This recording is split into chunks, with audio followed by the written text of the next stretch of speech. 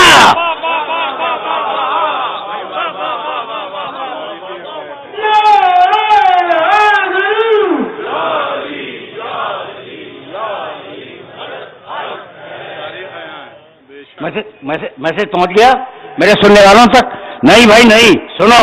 مطالبہ کرنے والے کہتے ہیں یا تو دوسرا قرآن دے دیجیے, جیسے کوئی 25 قرآن رکھے ہوئے, اور یا اگر یہی دینا ہے تو اس میں ہماری مرضی کے مطابق تھوڑی سی تحریف کر دیں. تو جو مطالبہ کر رہے ہیں ان میں تحریف کا مزاج ہے یا نہیں؟ تو خطرہ تھا کہ بعد رسول تحریف کر دی جائے. کہا قرآن کو اکیلا نہیں چھوڑوں گا جب تک آل محمد کو شامل کر دو.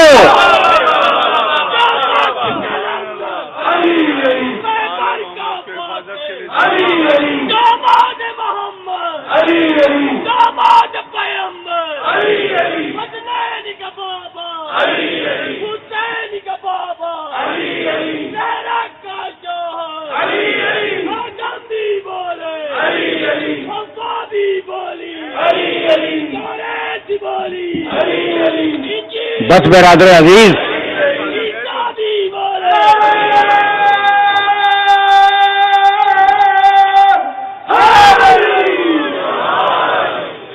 میاں سب بولتے رہیں گے, مجھے بھی تو بولنے دیں. نہیں کچھ تھوڑا سا مجھے بھی بولنے دیں. اور اب ظاہر ہے کہ دامن وقت تیزی کے ساتھ کھینچتا جا رہا ہے, تو اب میں تمہیں لے آیا اس مرحلے تک جس مرحلے پر بات کو اپنے معیار کمال تک پہنچاتے ہوئے ایک جملہ عرض کرنا چاہوں گا. قول ما یکون لی ان ابدلہ من تلقاء نفسی, میری کیا مجال کہ میں قرآن میں اپنی مرضی سے کوئی تعریف کر دوں؟ ممکن نہیں ہے, ممکن نہیں ہے. ان اتبع الا ما یوحی الی, بس میں تو صرف وہی کرتا ہوں جو وحی الہی مجھے کہتی ہے. میرے عزیزوں, میرے دوستوں, اس آئے مبارکہ تک آ گئے نا. ان اتبع الا ما یوحی الی, میں تو صرف اس کی پیروی کرتا ہوں جو وحی آ جائے میرے اوپر. تو رسول کیا کرتا ہے؟ وحی کی پیروی کرتا ہے. رسول جو کرے وہ وحی الہی ہے, منع کر سکتے ہو؟ رسول جو کرے وہ وحی الہی ہے. اچھا بھائی, انسان تم میرے سامنے بیٹھے ہوئے ہو, یا تم قول ہو یا تم عمل ہو.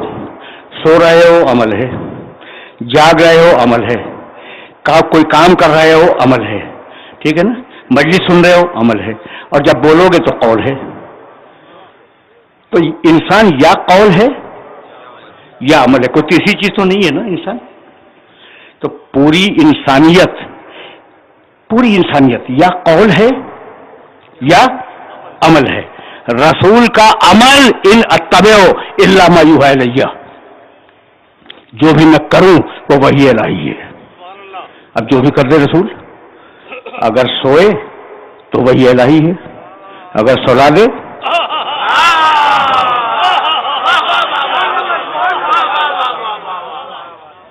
ٹھیک ہے نا بھائی، بہت بہت بہت سامنے کی بات ہے. اگر سوئے تو وحی الہی ہے، اگر سلا دے تو وحی الہی ہے، اگر جاگے تو وحی الہی ہے، اگر جگا دے تو وحی الہی ہے، اگر بیٹھے تو وحی الہی ہے، اگر بٹھا دے تو وحی الہی ہے، اگر اٹھے تو وحی الہی ہے، اگر اٹھا دے.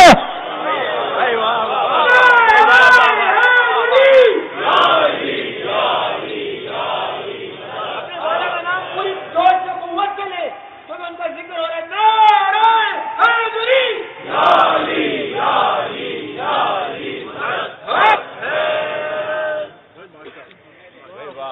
ہاں اس مرحلے تک آئے کہ رسول جو کرے وہ وحی الہی ہے. اور اب ایک مرحلے کو اور حل کرتے چلیں اور پھر یہاں سے میں آگے بڑھ جاؤں کہ رسول جو کہے وہ وحی الہی ہے. دیکھو بھائی، کبھی کبھی حضرت حجت الاسلام والمسلمین بہت لائق علماء میں ہیں. آغا بہاؤالدینی آغا، ایک بات کہوں آپ سے، اردو میں اس لیے کہہ رہا ہوں کہ یہ حضرات جو ہیں وہ بات کو میری سمجھ لیں. ماں جو ہے وہ نافیہ بھی ہے، ماں موصولہ بھی ہے، ماں مصدریہ بھی ہے. ٹھیک ہے نا؟ اچھا، تو میں ایک اجتہاد کرنا چاہ رہا ہوں. کرنے تو کبھی تو مجھے فرصت ملتی ہے کوئی بات کرنے کی. بھائی میں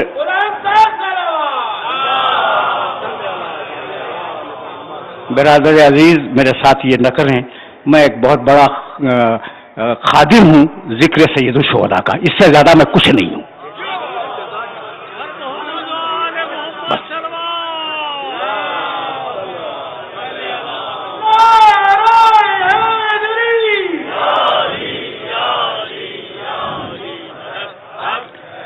اچھا اب تم یہ ماں سن لو.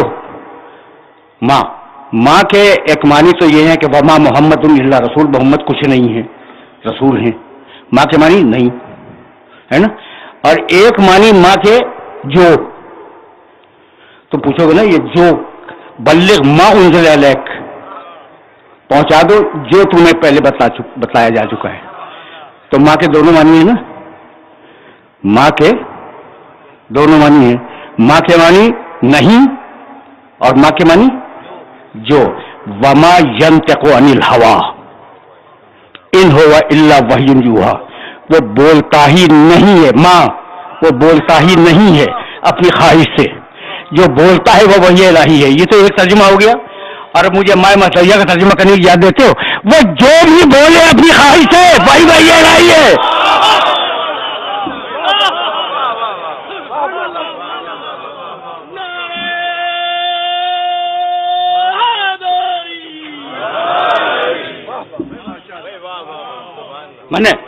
میں نے زحمت دی اور اب اس مرحلے فکر سے ذرا سا آگے جانا چاہ رہا ہوں میں.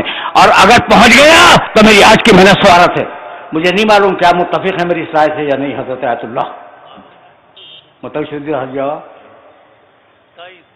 تائید ہے. بڑے خوش ہوئے حبیب خدا بلند صلوات.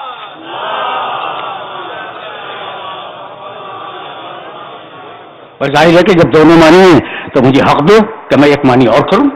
ٹھیک ہے نا؟ ایک معنی پہلے سے آ رہے تھے، ایک معنی کر دیے. تو اچھا، جو بولے وہ وحی الہی، یعنی جو بولا ہے رسول وہ خود نہیں بولا، وحی الہی بولی. اور جو کیا ہے رسول نے وہ رسول نے نہیں کیا، وحی الہی نے کیا. اور یہی ہے نا. اب اس سے تو آگے میں کوئی بات کہہ بھی نہیں سکتا. جو کرے میرا نبی وہ وحی الہی ہے، جو کہے میرا نبی وہ وحی الہی ہے. یہ کرنا اور کہنا ایک جگہ جمع ہو گئے. ہاتھ سے بلند کیا اور زبان سے کہا من کن تو مولا ہو.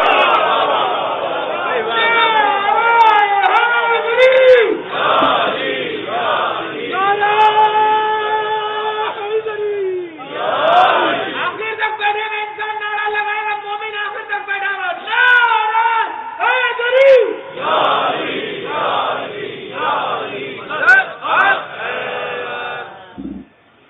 بس میرے عزیزوں، میرے دوستوں، اب سلسلہ فکر کو کنکلوڈ ہو جانا ہے، تو نبی اتباع وحی کرے، امت اتباع نبی کرے۔ اگر یہاں تک آ گئے ہو تو اب میں کیسے تمہارے سامنے اس بات کو عرض کروں جو میرے دماغ کے اندر بہت بری طرح گونج رہی ہے۔ عجیب بات یہ ہے کہ کسی دن کسی بزرگ نے کہیں سے انہیں توریت کے کچھ تھوڑے سے ورق مل گئے اور آ کے رسول کی خدمت میں کچھ تھوڑا سا پڑھ دیا اس میں سے۔ اب نگاہ تو ہے ورق کے اوپر، رسول کے چہرے پہ تو نگاہ نہیں ہے نا، ورق پہ پڑھ رہے ہیں۔ کوئی دوسرے بزرگ آئے اور انہوں نے دیکھا کہ پیغمبر اکرم کا چہرہ متغیر ہے، روک دیا، کیا کر رہے ہو؟ رسول کا چہرہ متغیر ہے، گھبرا کے بند کر دیا۔ اس وقت جلال کے عالم میں میرے نبی نے ارشاد فرمایا، لو کان موسیٰ حیا لما وسعہ الا اتباعی، آج اگر موسیٰ زندہ ہوتے تو میری امت میں ہوتے۔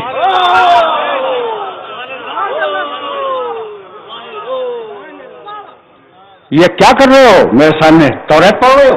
آج اگر موسیٰ ہوتے تو میری امت میں ہوتے۔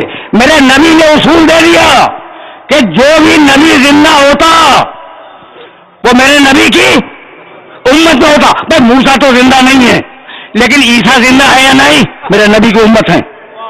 الیاس زندہ ہے یا نہیں؟ میرے نبی کی امت ہے۔ حضرت خضر زندہ ہے یا نہیں؟ میرے نبی کی امت ہے۔ تو جس نبی کی امت میں معصوم انبیاء موجود ہوں اس امت کی سربراہی مدرسے کے شیخ الحدیث کو دینا چاہتے ہو؟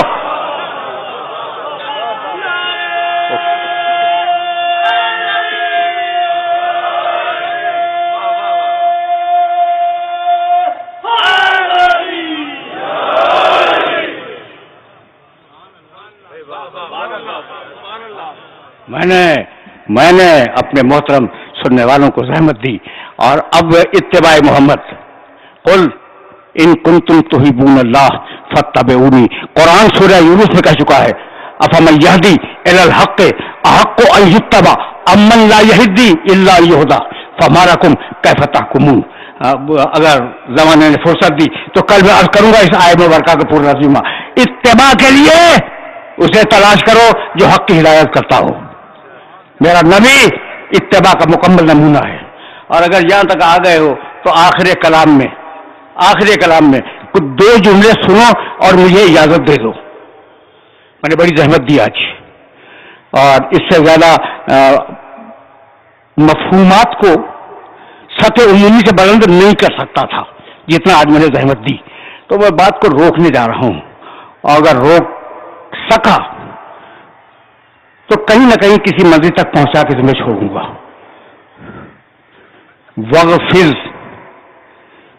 جناحک، اب اتباع، آیت اتباع یاد رکھو گے، ایک آیت، ان اتبع الا ما یوحی الی، میں وحی الہی کی پیروی کرتا ہوں، ایک آیت۔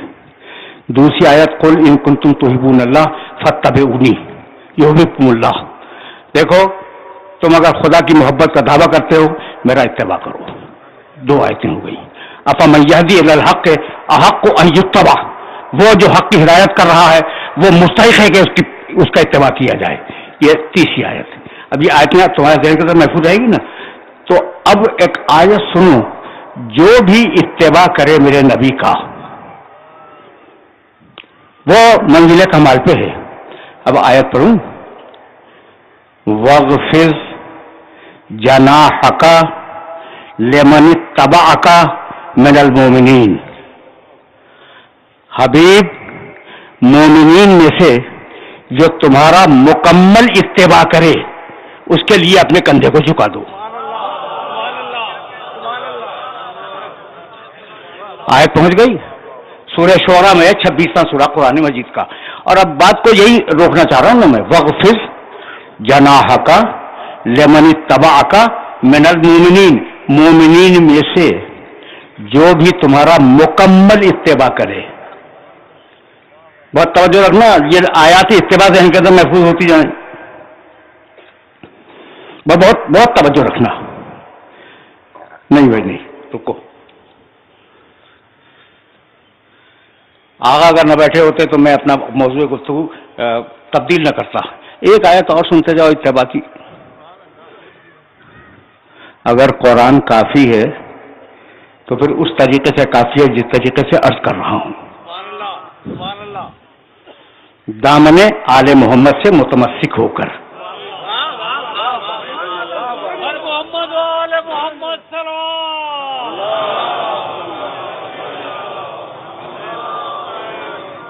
سورہ یوسف یہ ڈاکومنٹیشن ہے, یہ حوالے ذہن میں رکھنا اور جانے کے بعد دیکھنا.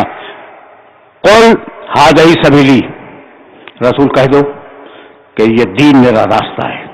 قل ھذہ سبیلی ادعو الی اللہ علی بصیرۃ, اس دین کی طرف بلانے کا حق مجھے ہے انا, اور میں پوری بصیرت سے لوگوں کو دین کی طرف بلا رہا ہوں. ومن اتبعنی, اور جو میرا مکمل اتباع کرے دوسرا حق اس کا ہے. آیت پہنچ گئی.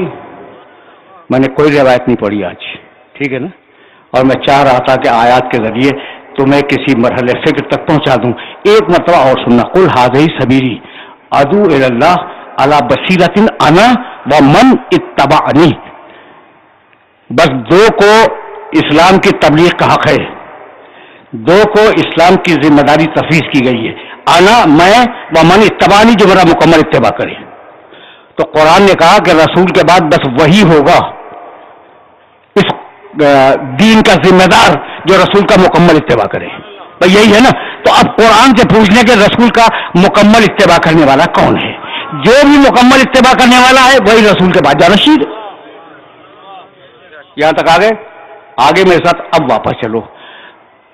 وَاغْفِرْ جَنَاحَكَ لِمَنِ اتَّبَعَكَ مِنَ الْمُؤْمِنِينَ, جو مومنین میں سے مکمل پیروی کرے اس کے لیے اپنا کندھا جھکا دو. بہت سناٹا ہے میرے محترم سننے والوں پر. دیکھو بھائی, قرآن کو قرآن سے جوڑ رہا ہوں میں. کیا کہا کہ بھائی دو ہیں جن کو اسلام پھیلانے کا حق ہے, ایک میں, ایک جو میرا مکمل اتباع کرے. اب فقط ڈھونڈنا اسے ہے جو مکمل اتباع کرتا ہو, وہ رسول کے بعد رسول کا وارث ہے. یہی تو نکلے نا.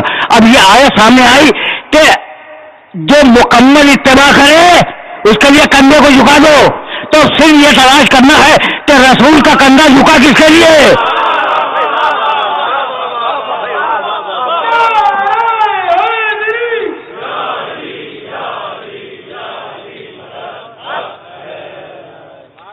اب اتنا ہی تو تلاش کرنا ہے نا کہ رسول کا کندھا جھکا کس کے لیے.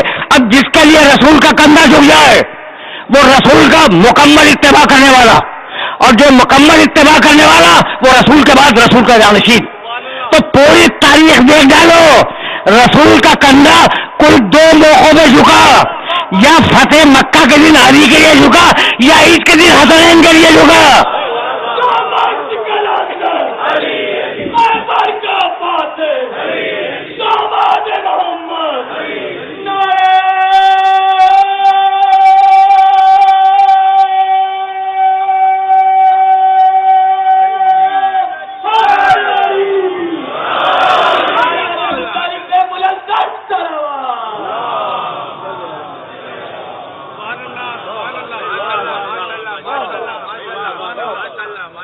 بس میرے عزیزوں, میرے دوستوں, گفتگو کو اس مرحلے پر میں روک دوں گا, اور ظاہر ہے کہ چند جملے مجھے مسائل پہ کہنے ہیں, لیکن اب آخری فیصلہ تو سنتے جاؤ. اب تک کیا بات ہوئی؟ دیکھو بھائی, یہ دہراتا ہوں اس لیے کہ نوجوان اور چھوٹے بچے جو بیٹھے ہوئے ہیں ان کے ذہنوں تک بھی یہ بات راسخ ہو جائے کہ جو رسول کے لیے اتباع کی مکمل منزل پہ آ جائے, رسول کی نیابت کا حق اس کے پاس ہے. آیت پڑھی میں نے, اور قرآن نے کہا کہ اب کیسے پتا چلے کہ مکمل اتباع کرنے والا کون ہے؟ وہ ہے جس کے لیے رسول کندھا جھکا دے. ٹھیک, اور رسول کا کندھا دو ہی مقامات پہ جھکتا ہوا نظر آیا, یا بت توڑتے وقت فتح مکہ کے دن علی کے لیے جھکا, یا حسنین کے لیے ناقہ بنتے وقت جھکا, کسی اور کے لیے تو جھکا نہیں.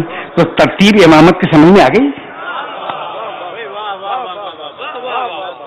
یہ ہے مکمل اتباع کرنے والے، یہ ہے مکمل اتباع کرنے والے. تو قرآن کی ایک آیت سنو اور بات مکمل ہو جائے.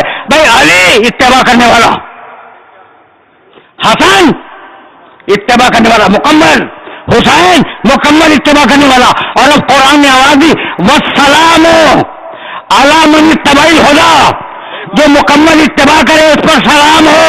تو رضی اللہ نے کہنا ہے، علیہ السلام کہنا ہے.